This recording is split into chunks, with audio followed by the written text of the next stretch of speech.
여러분 안녕하세요. 돈의 역사를 파헤치는 파이낸셜 히스토리언 슈카형입니다.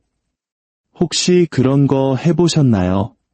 세상에서 제일 의미 없는 밸런스 게임. 예를 들면 평생 붕어빵 꼬리만 먹기 대 머리만 먹기 같은 거요. 그런데 인류 역사상 가장 길고 가장 시끄럽고 가장 많은 피를 흘린 밸런스 게임이 있었습니다. 바로 자본주의 대 사회주의. 이건 단순한 경제이론 싸움이 아니었어요. 혁명을 일으키고 제국을 무너뜨리고 초강대국을 파산시키고 세상을 반으로 쪼개버린 그야말로 세기의 이념 대결이었습니다. 모든 애국 연설, 모든 노동자 봉기, 모든 경제 불황과 대리전 뒤에는 이 지긋지긋한 논쟁이 있었죠.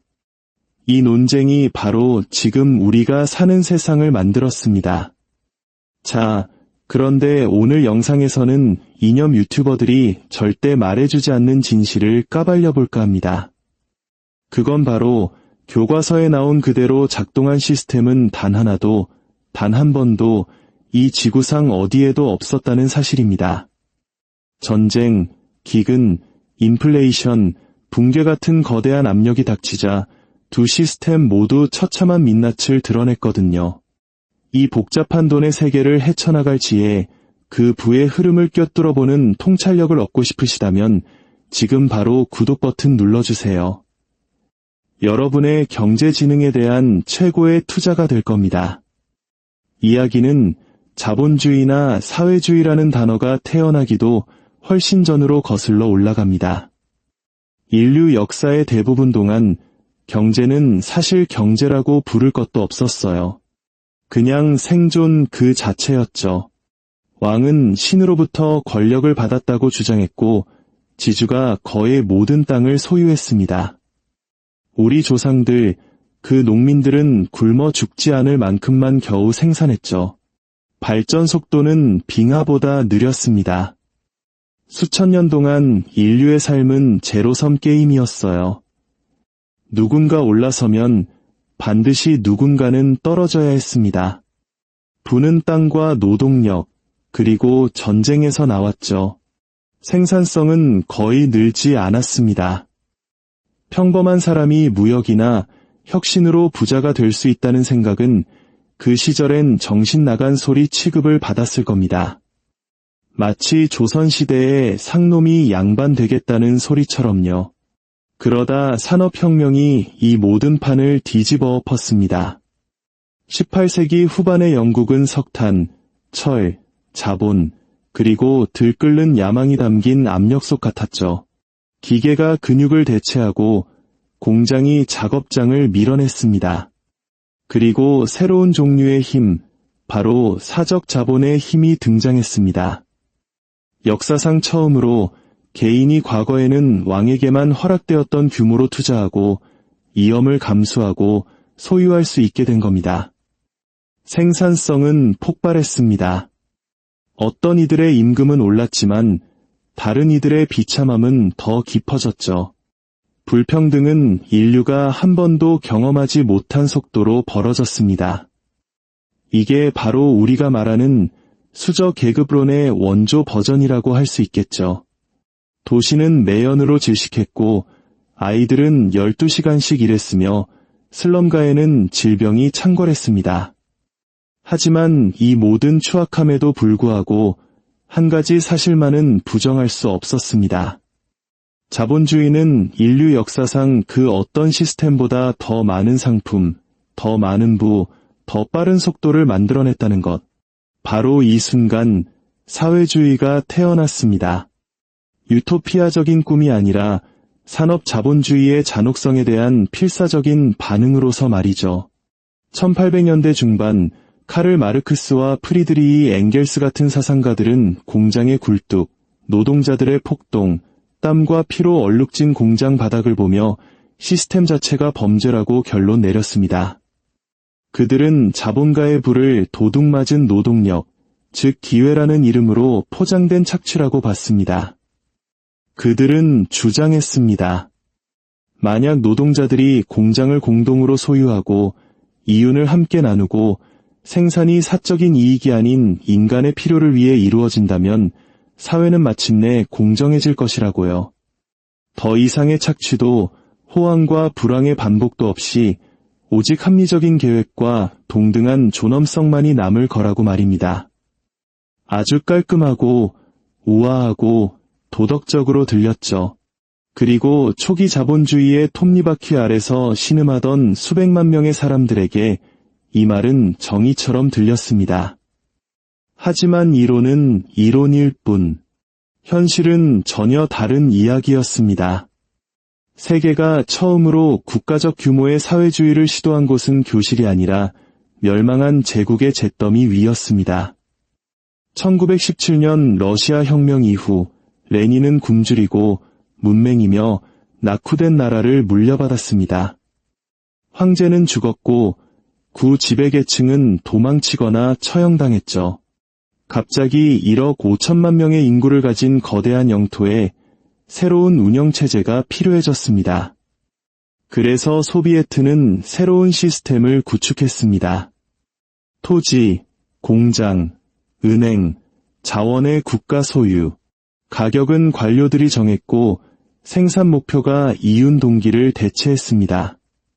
사적 사업은 완전히 사라졌죠. 이론상으로는 완벽한 평등과 효율성을 만들어냈어야 합니다. 하지만 현실에서는 대혼란이 벌어졌습니다. 시장 가격이 없으니 계획가들은 사람들이 무엇을 원하는지, 얼마나 생산해야 하는지 알 길이 없었습니다. 경쟁이 없으니 공장들은 혁신하지 않았죠. 개인적인 보상이 없으니 노동자들은 최소한만 일했습니다. 물자 부족은 일상이 되었고 줄서기는 문화가 되었으며 러시아 경제의 근간이었던 농업은 붕괴하여 대기근을 초래했습니다. 상상해보세요. 아이폰 신제품이 아니라 휴지를 사려고 몇 시간씩 줄을 서는 겁니다. 결국 레닌은 나라를 살리기 위해 제한적인 사적 거래를 허용하며 한 발 물러서야 했습니다. 그런데 이상한 일이 벌어졌습니다. 이런 명백한 실패에도 불구하고 사회주의의 매력은 사라지지 않았습니다. 왜냐하면 자본주의 쪽 상황도 딱히 좋아 보이지 않았기 때문이죠. 20세기 초 자본주의는 엄청난 성장을 이뤄냈지만 동시에 극심한 불안정성을 드러냈습니다. 투기가 만연했고 독점 기업들이 산업을 지배했죠. 부자들은 현대의 왕족처럼 살았지만 수백만 명은 겨우 입에 풀칠하며 살았습니다. 불을 만드는 데는 효율적이었지만 분배하는 데는 끔찍하게 서툴렀던 겁니다. 이 불균형은 1929년 미국 주식시장이 붕괴하며 터져버렸습니다. 자본주의 역사상 가장 치명적인 실패, 바로 대공황이었죠. 이건 단순한 경기 침체가 아니었어요. 전 지구적 경제의 심장마비였습니다. 은행들은 줄도산했고 실업률은 25%까지 치솟았습니다. 수많은 나라의 금융 시스템이 통째로 증발해버렸죠. 수많은 사람들에게 자본주의는 결함이 있는 정도가 아니라 그냥 사망 선고를 받은 것처럼 보였습니다. 그래서 1930년대에 이르러 세상은 불편한 진실을 마주하게 됩니다. 두 시스템 모두 광고처럼 작동하지 않았다는 것. 사회주의는 평등을 약속했지만 결핍을 낳았고 자본주의는 번영을 약속했지만 붕괴를 낳았습니다. 그리고 모든 것을 바꾼 순간이 찾아왔습니다. 바로 제2차 세계대전입니다. 전쟁은 모든 주요 경제권이 극한의 압력 속에서 자신들의 시스템을 시험하도록 강요했습니다. 비효율성에도 불구하고 소련은 무서운 속도와 규율로 전 국민을 동원했습니다. 국가 통제는 모든 자원을 생존을 위해 재분배하는 것을 가능하게 했죠.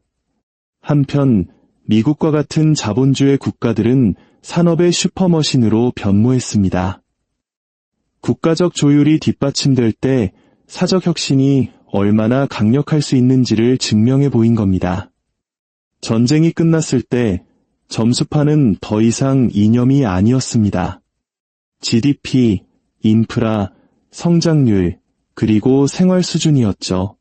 1945년부터 1991년까지 세계는 거대한 실험실이 되었습니다. 한쪽에는 중앙계획, 국가통제, 억압된 시장을 가진 소련 블록, 다른 한쪽에는 규제 자본주의, 사기업, 그리고 대공황의 교훈으로 만들어진 사회 안전망을 갖춘 미국과 그 동맹국들이 있었습니다. 이것이 진짜 실험이었습니다. 선언문도 연설도 아닌 수백만 명의 사람들이 그 결과를 온몸으로 살아내는 실험 말입니다. 그리고 그 결과는 고통스러웠던 만큼이나 극적이었습니다. 소련에서는 초기 수십 년간 급속한 산업화가 이루어졌습니다. 문맹률은 떨어졌고 주택은 확장되었으며 군사력은 치솟았죠. 하지만 표면 아래에서 시스템은 금이 가고 있었습니다. 가격 신호가 없으니 경제는 터무니없는 비효율의 늪으로 빠져들었습니다. 공장들은 쓸모없는 물건을 만들어 할당량을 채웠고 농장들은 썩은 농작물을 배달했으며 혁신은 정체되었습니다. 1970년대가 되자 소련은 소비재 기술에서 서방에 수십 년 뒤처졌습니다. 우주 로켓을 쏘아 올리는 나라가 제대로 된 냉장고 하나 만들지 못했던 겁니다. 반면 자본주의는 적응했습니다. 대공황 이후 정부들은 규제, 예금보험, 독점금지법, 사회보장제도, 공공의료 시스템, 실업수당 등을 도입했습니다. 자본주의가 공정해진 것은 아니었지만 적어도 생존 가능해졌습니다. 자신의 실수로부터 배운 거죠. 그리고 그 적응력이 자본주의의 궁극적인 무기가 되었습니다. 1980년대가 되자 그 격차는 부인할 수 없게 되었습니다. 서구의 생활 수준은 급등했지만 소련 경제는 정체되었죠. 냉전은 이념으로 승리한 게 아니었습니다. 성과로 이긴 겁니다. 1989년 베를린 장벽이 무너졌을 때 논쟁은 끝난 것처럼 보였습니다. 소련은 폭탄이나 침략으로 패배한 게 아니었습니다. 텅 빈 상점 선반, 망가진 인센티브, 그리고 더 이상 따라잡을 수 없는 경제 때문에 패배한 겁니다. 불평등을 없애기 위해 설계된 시스템이 당 간부, 관료, 내부자라는 새로운 엘리트를 만들어내는 동안 평범한 시민들은 빵을 사기 위해 줄을 서야 했습니다. 결국 숫자가 모든 것을 말해줬습니다. 서구 경제가 그냥 더 생산적이고 더 혁신적이고 더 적응력이 뛰어났던 겁니다. 하지만 자본주의의 승리 선언은 그리 오래가지 못했습니다. 냉전은 끝났지만 경제의 모순은 사라지지 않았기 때문이죠. 1990년대와 2000년대 자본주의는 다시 한번 진화했습니다. 이번에는 19세기 이론가들은 상상도 못했던 모습으로요. 금융산업이 폭발하고 글로벌 공급망이 대륙을 가로질렀으며 신용은 물처럼 흘러넘쳤습니다. 불평등은 다시 치솟았고 기업들은 초국가적인 권력이 되었습니다. 그리고 2008년 금융위기는 대자비처럼 덮쳐왔습니다. 자본주의의 불안정성은 결코 사라진 게 아니라 그저 새 옷을 입고 돌아왔을 뿐이라는 것을 상기시켜준 거죠. 서울의 아파트값이 내 월급을 비웃으며 미친 듯이 오르는 것처럼 자본주의의 탐욕은 주기적으로 우리를 덮칩니다. 한편 사회주의도 다시 등장했습니다. 구소련의 형태가 아니라 좀 더 부드럽고 향수를 자극하는 모습으로요. 부유세, 국유화된 유료, 무상교육, 더 강력한 노조에 대한 요구가 많은 나라에서 다시 고개를 들었습니다. 특히 천정부지로 솟은 집값과 정체된 임금에 짓눌린 우리 MZ세대는 자본주의가 과연 부자들 말고 다른 누구를 위해 작동하고 있는지 의문을 품기 시작했습니다. 논쟁은 다시 불붙었죠. 하지만 이번엔 반전이 있었습니다. 이번에는 거의 아무도 순수한 자본주의나 순수한 사회주의를 원하지 않았습니다. 역사가 그 장단점을 너무나도 고통스럽게 보여줬기 때문이죠. 흔히 사회주의 국가로 오해받는 북유럽을 보세요. 이 나라들은 자유시장, 사기업, 글로벌 대기업을 가지고 있습니다. 하지만 동시에 높은 세금, 강력한 사회 안전망, 막강한 노조도 있죠. 이건 혁신을 보존하면서 불평등을 완화하도록 설계된 안전장치가 있는 자본주의, 즉 혼합 경제입니다. 자본주의의 심장부 미국을 보세요. 엄청난 발명, 깊은 금융시장, 세계적인 영향력을 가졌지만 동시에 어마어마한 빈부격차, 낡은 인프라, 감당 못할 의료비, 그리고 붕괴하는 중산층 문제를 안고 있습니다. 그리고 가장 흥미로운 사례, 중국을 봅시다.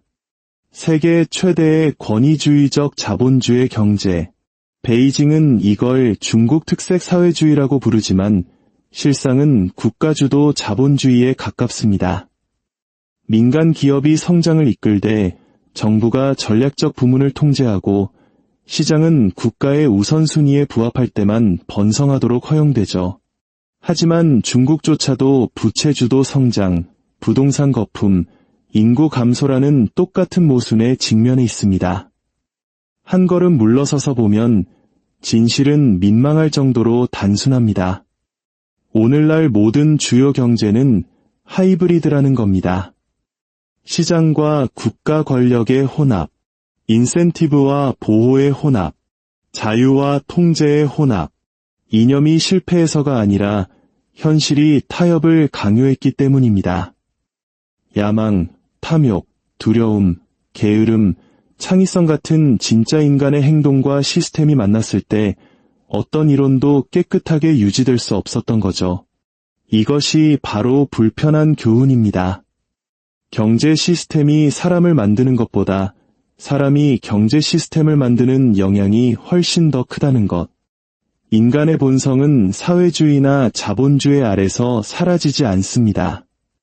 그저 다르게 표현될 뿐이죠. 순수 자본주의 아래서 탐욕은 혁신이 되다가 착취가 됩니다.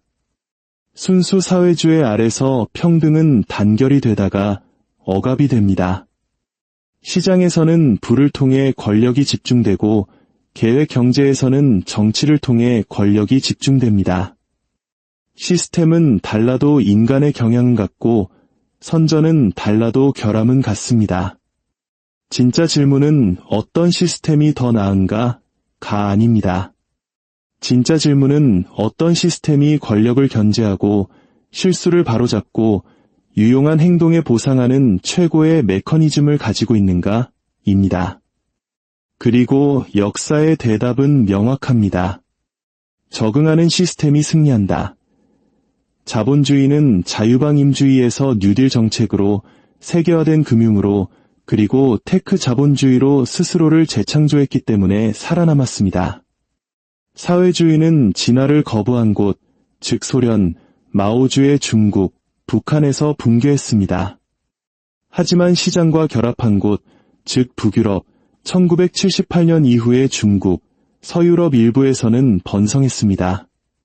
승자는 이념이 아니라 적응력이 결정한 겁니다.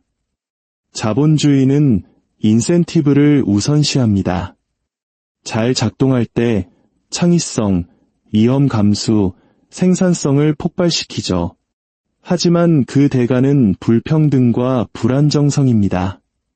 반면 사회주의는 평등을 우선시합니다. 잘 작동할 때 빈곤을 줄이고 기본적인 존엄성을 보장하죠. 하지만 인센티브 없이는 생산성이 정체되고 시장 없이는 정보가 붕괴됩니다. 두 시스템 모두 강점과 실패, 그리고 역사적 상처를 가지고 있습니다. 우리가 사는 현대 세계는 바로 그 상처 위에 세워져 있습니다. 우리가 누리는 모든 사회 안전망, 모든 규제, 모든 복지 프로그램은 이 100년간의 싸움의 DNA를 담고 있습니다. 우리가 사는 혼합 경제는 한 시스템이 이겼다는 증거가 아닙니다. 어느 쪽도 혼자서는 살아남을 수 없었다는 증거입니다. 하지만 대부분이 놓치는 반전이 있습니다. 논쟁은 지금 또다시 바뀌고 있다는 겁니다. 21세기의 도전 과제들, 즉 인공지능의 습격, 인구 붕괴, 기후위기, 에너지 전환, 글로벌 부채 같은 문제들은 이념 따위는 신경 쓰지 않습니다. 이 문제들은 두 시스템의 약점을 모두 드러냅니다. 자본주의는 장기 계획과 사회적 결속의 어려움을 겪고 사회주의 계획은 유연성과 혁신의 어려움을 겪죠. 결국 다음 세기에 번성할 국가들은 이 둘을 가장 효과적으로 결합하는 나라들이 될 겁니다. 시장의 창의성과 공공투자의 회복력, 민간의 혁신과 공공의 방향성, 자유와 안정성의 결합, 지난 세기가 우리에게 가르쳐준 것이 있다면 이것입니다. 안전장치 없는 시스템은 작동하지 않고 인센티브 없는 경제는 살아남지 못하며 부나 권력이 억만장자에게든 관료에게든 너무 한쪽으로 집중되면 어떤 사회도 번영할 수 없다는 것. 역사는 자본주의나 사회주의를 선택하지 않았습니다. 역사는 그저 붕괴를 막는 것을 선택했을 뿐입니다. 그리고 모든 세대는 그 균형을 다시 협상해야 합니다. 왜냐하면 이 논쟁은 사실 자본주의에 대해 사회주의에 관한 것이 아니었기 때문입니다. 그건 항상 각 시스템 내부의 레버, 즉 자본, 국가, 은행, 노조, 기업, 정당, 규제기관을 누가 통제하느냐에 관한 것이었습니다. 진짜 싸움은 늘 똑같은 것, 바로 권력을 둘러싼 싸움입니다. 그리고 역사가 계속해서 보여주듯이 권력은 사라지지 않습니다. 그저 주인이 바뀔 뿐이죠.